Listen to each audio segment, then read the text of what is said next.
Hi, my name is Simone. I'm 30 years old. I only recently got divorced and boy was it messy.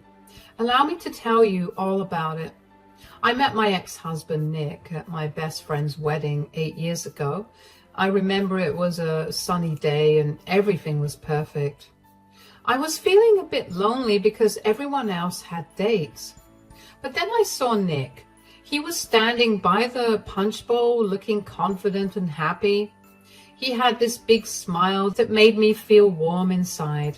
He came over and started talking to me. We talked about everything, music, movies, our favorite foods. It felt like we had known each other forever. He made me laugh a lot and I felt so special. We danced together and it was like I was in a fairy tale. After my friend's wedding, Nick asked for my number. I was so excited. We started going on dates every weekend. Dating Nick was amazing. He made me feel like the most important person in the world. He was always so attentive and caring. He would bring me flowers and write me cute little notes. He was always there to cheer me up when I was sad and to celebrate with me when I was happy. I felt so lucky to have him in my life. After 3 years of dating, Nick proposed. He took me to the beach at sunset and got down on one knee. It was the happiest moment of my life. We got married a few months later, and I thought our life together would be just as perfect as our romance had been. Unfortunately, about 3 years into our marriage, Nick started changing. At first, I didn't really notice it. He seemed more distracted and spent a lot of time on his phone or computer. I remember one day I asked him what he was doing and he said he was just watching some videos. I didn't think much of it at the time, although in hindsight, I probably should have asked him more about it. I'm saying that because over time he started making strange comments. He would say things like, "A real man should get what he wants," or "Women need to look good for their men." I didn't understand where this was coming from. Nick had never talked like this before. It got worse when he started hanging out with some new colleagues from work. They were a rough crowd, always making crude jokes and talking down to women. Nick seemed to pick up their habits. He would scoff whenever he saw a woman having any sort of agency in the movies and TV shows we watched. He would force me into talking about gender politics with him. He'd tell me about how a woman's worth was only tied to her looks and how a woman's place was only in the kitchen. Of course, I was beyond uncomfortable. I did my best to talk to him about why his views were damaging and offensive, but that seemed to only fuel his opinions. He'd call me a typical snowflake feminist for having opposing views. Over time, that hatred towards women transformed into hatred for me. It started off small at first.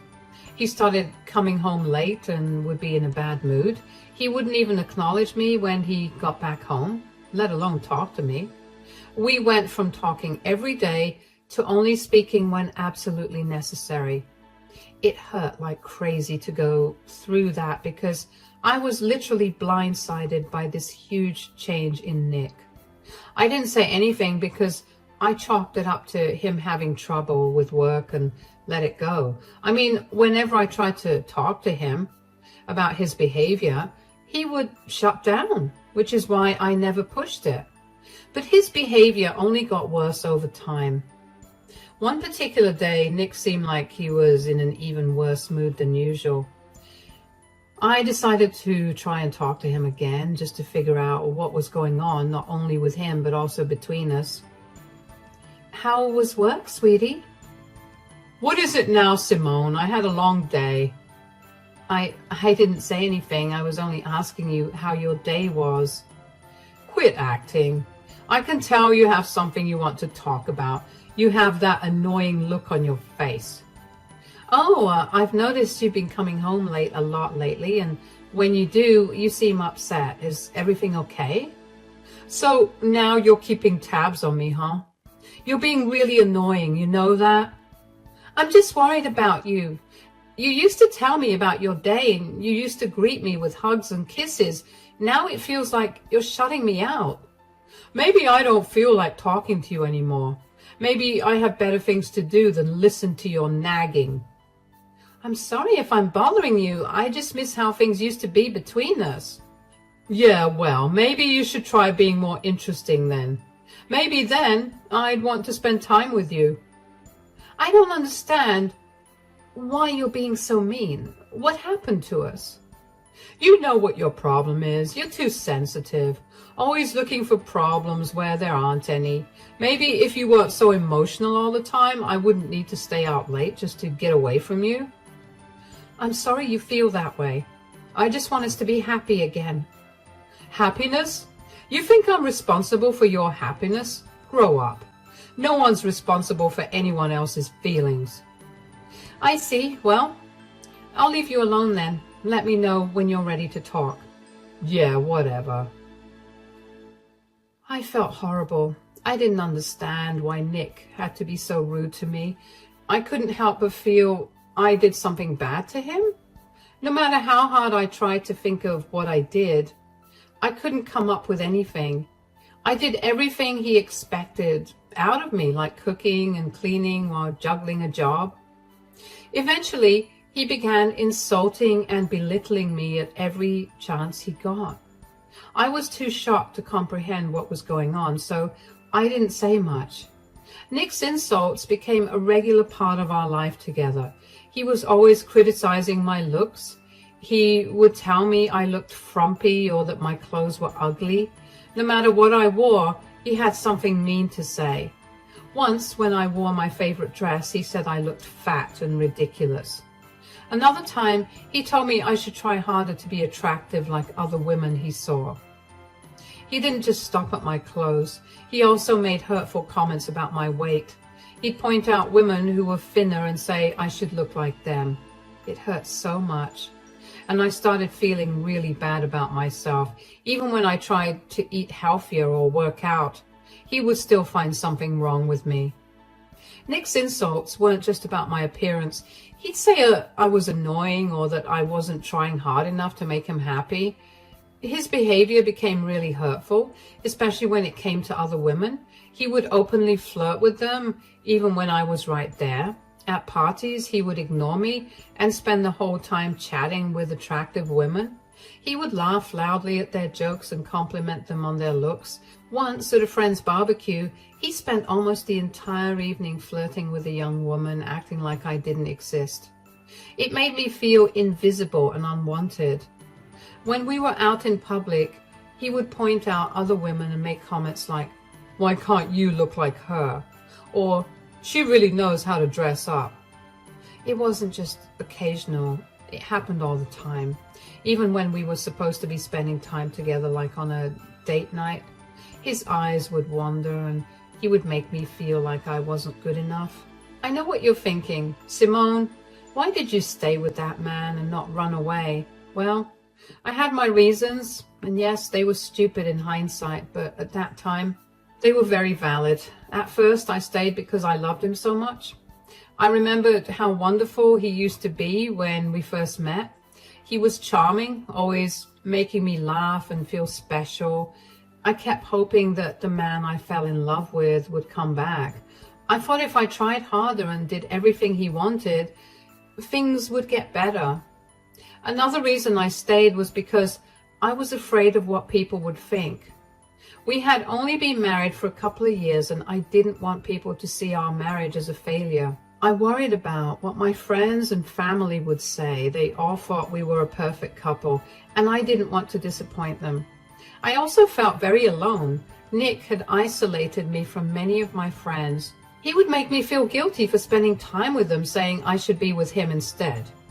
Over time, I saw them less and less.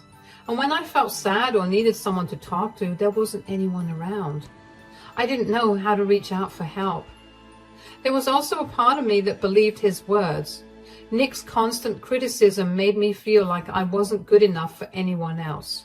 He would say things like, "No one else would put up with you." And after hearing that so many times, I started to believe it. I thought maybe he was right and I wouldn't be able to find anyone else who would love me. But most of all, I stayed because of hope. Every now and then, Nick would be kind and I would see glimpses of the man I married. Those moments were rare, but they made me think that maybe things could change. I hoped that if I was patient and loved him enough, he would stop being so mean. One such instance became my breaking point and enabled me to see Nick as the monster he truly was. One evening, after a particularly rough week, Nick surprised me. He came home with a soft smile, which was very, very rare to see. He greeted me happily and asked me how my day was. I will admit I was beyond confused about his change in demeanor at first. "Hi, darling, how was your day?" It was good.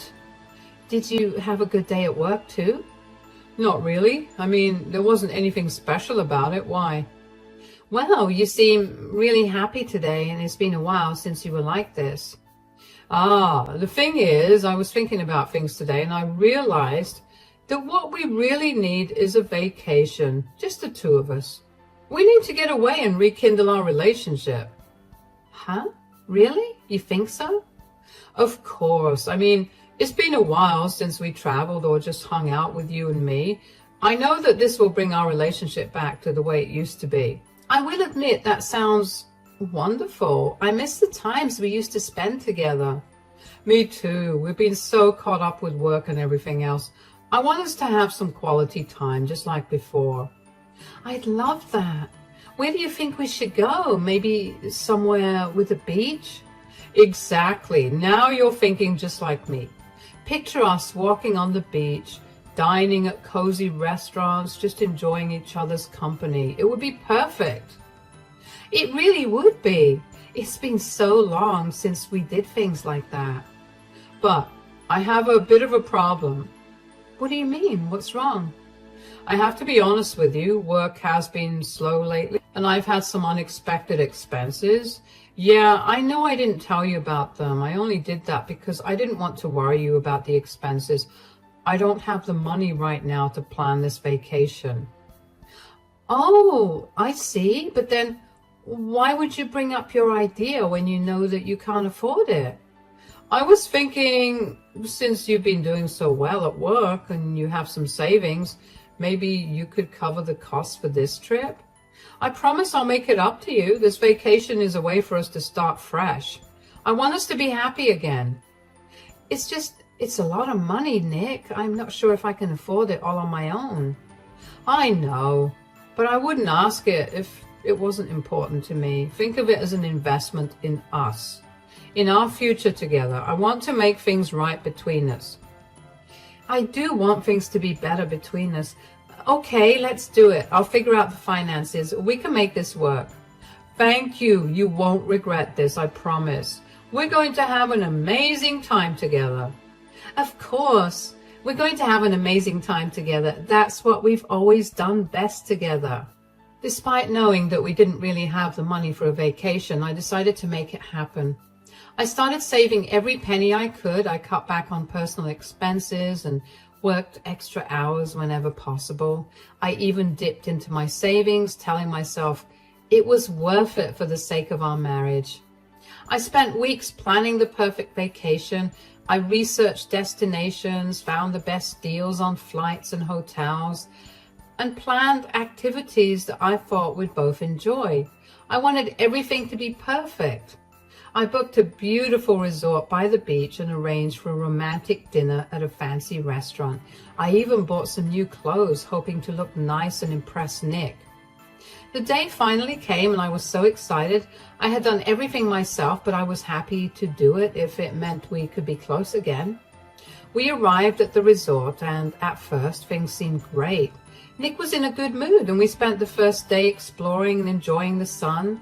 I felt a flicker of the old us, the happiness we used to share. But it didn't last. By the second day, Nick's old habits returned. He started criticizing my clothes, saying they weren't pretty enough for a vacation spot like this.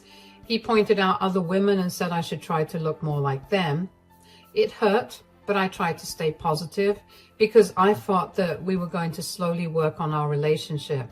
Things only got worse by the pour. Nick stared at other women and made comments about their bodies and clothes.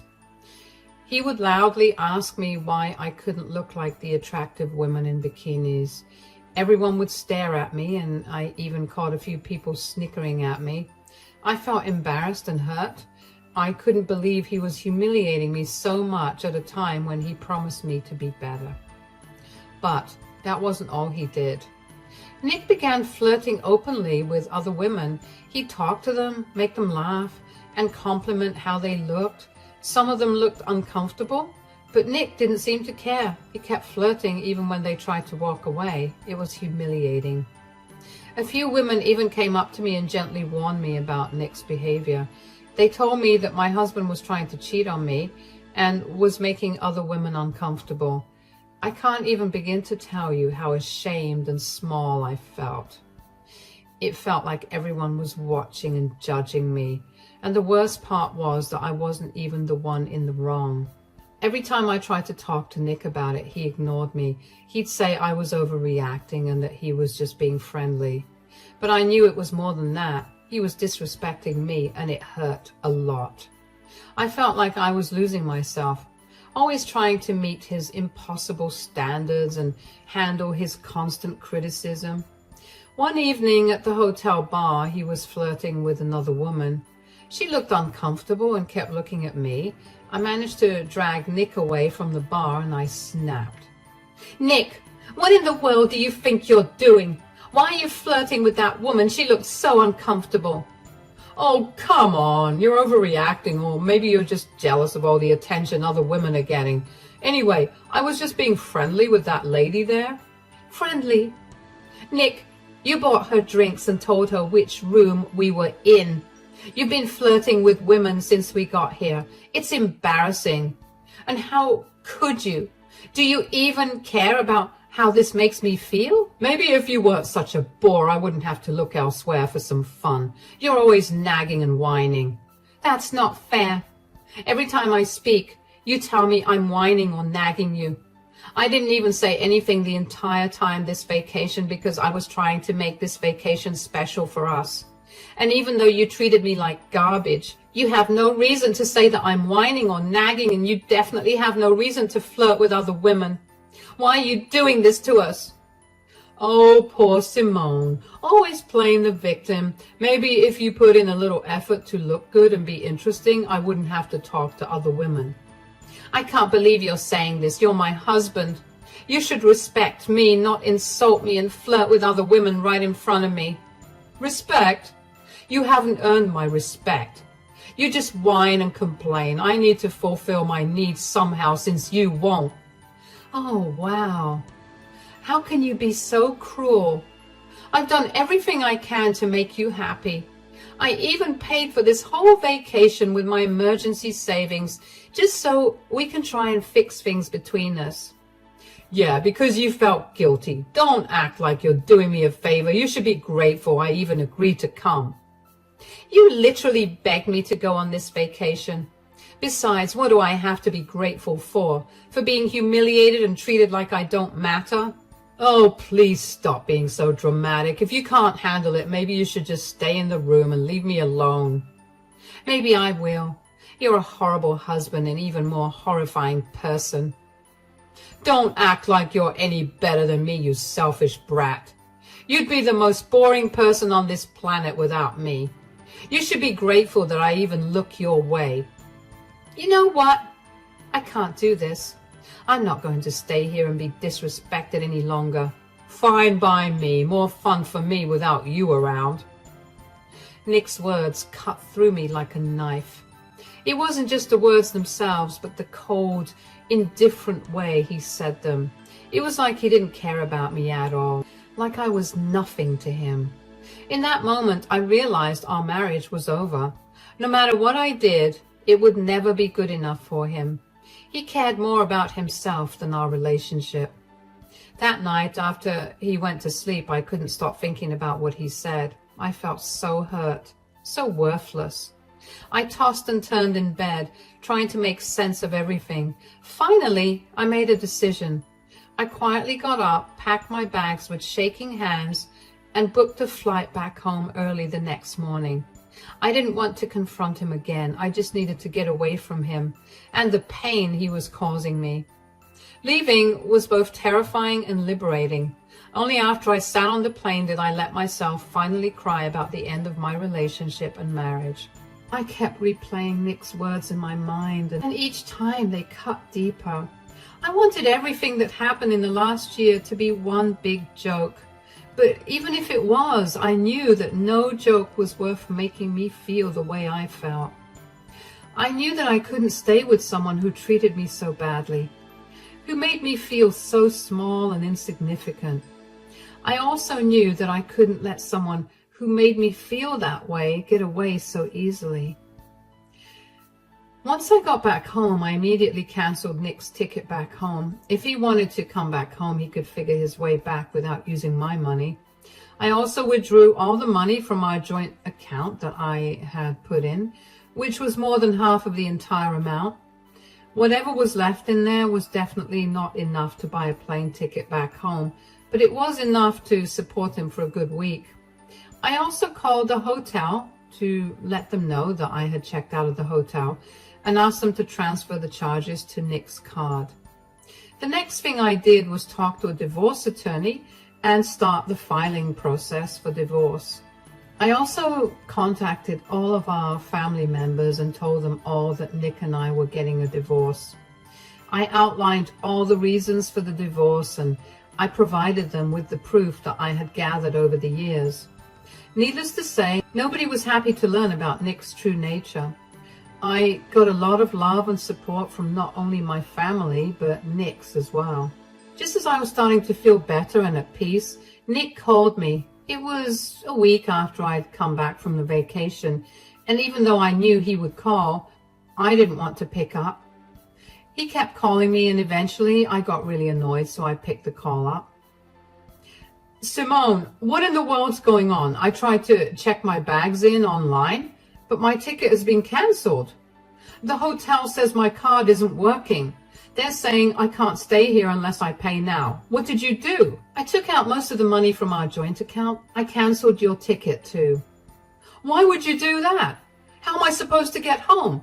How am I supposed to pay the hotel? You hurt me, Nick. Your behavior on this vacation was awful. You flirted with other women right in front of me. You treated me terribly, all while knowing that the only reason you were even on that vacation was because I paid for the entire thing. I don't think it was fair to me that I had to feel like crap the entire time while you got to enjoy yourself. That's no reason to leave me stranded. You're crazy. Fix this now. No, I won't fix it. You crossed the line. You made me feel worthless and humiliated. And now you need to learn what that feels like too. Oh, so this is your revenge. Leaving me stuck here with no way home. Real mature. Call it whatever you want, but this is me standing up for myself. I deserve respect. I won't put up with your mistreatment any longer. All right, you're right. I treated you horribly and I should have been kinder to you. I should have treated you with more respect. I'm sorry, okay? Just send me some money so I can pay for the hotel. I'll figure out the ticket later. I just need to get out of here. Not only is your apology insincere, but it's also late.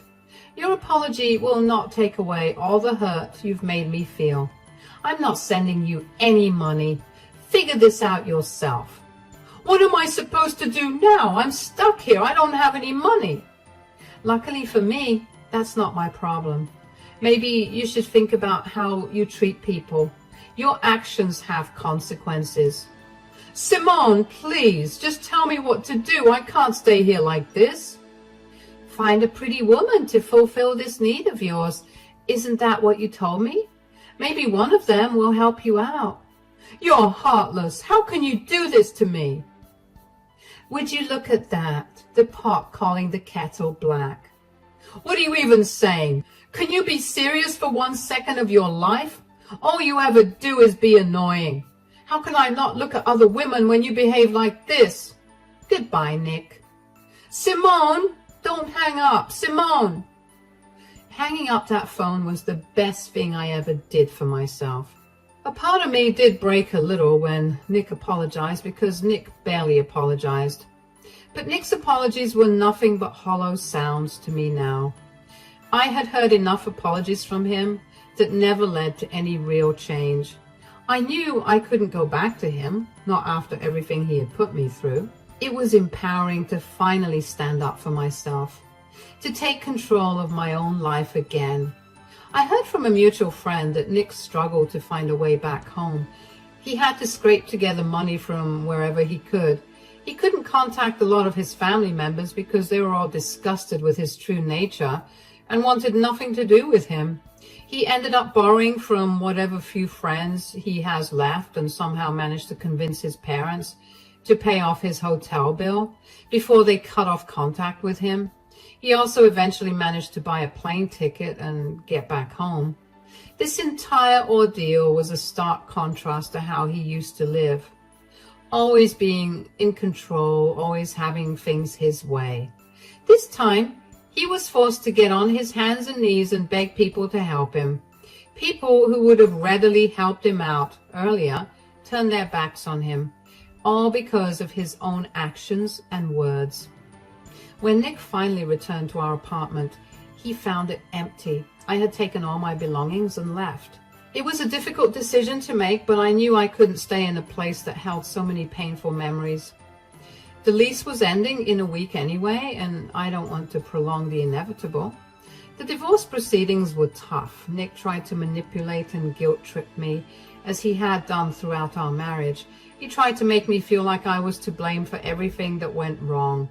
But I had documented his abusive behavior, his constant criticism, his flirting with other women, his hurtful words, and I used it to my advantage in court.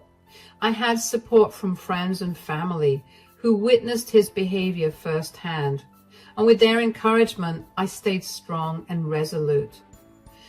Despite his attempts to delay and complicate the process, I was able to finalize the divorce quickly. The judge saw through his tactics and ruled in my favor. It was a relief to finally be free from him, to no longer have to endure his toxic behavior. After leaving Nick and finalizing the divorce, my life started to improve in ways I hadn't imagined. I focused on myself, on healing and rediscovering who I was outside of that abusive relationship. I surrounded myself with positive influences, friends who uplifted and supported me. I pursued my interests and hobbies with renewed passion, reclaiming the parts of myself that I had lost during my marriage. On the other hand, Nick's life took a downturn. Without me to support him or enable his behavior, he struggled to adjust. He continued to reach out to me, trying to manipulate his way back into my life, but I remained firm in my decision. I knew I deserved better, and I wasn't going to let him drag me down again. I heard through the grapevine that he faced financial difficulties and struggled to maintain stable relationships. His arrogance and disrespect continued to push those around him away from him. I will admit that seeing him alone and suffering made me feel a bit better. He was finally getting what he deserved for torturing me for years. In the end, leaving Nick was the best decision I ever made. The whole journey to where I am today wasn't easy, but it was necessary for my well-being and happiness. I learned that I'm strong and resilient, capable of standing up for myself and creating a better life. I am grateful for the support and love that helped me through that challenging time, and I'm proud of how far I've come since then.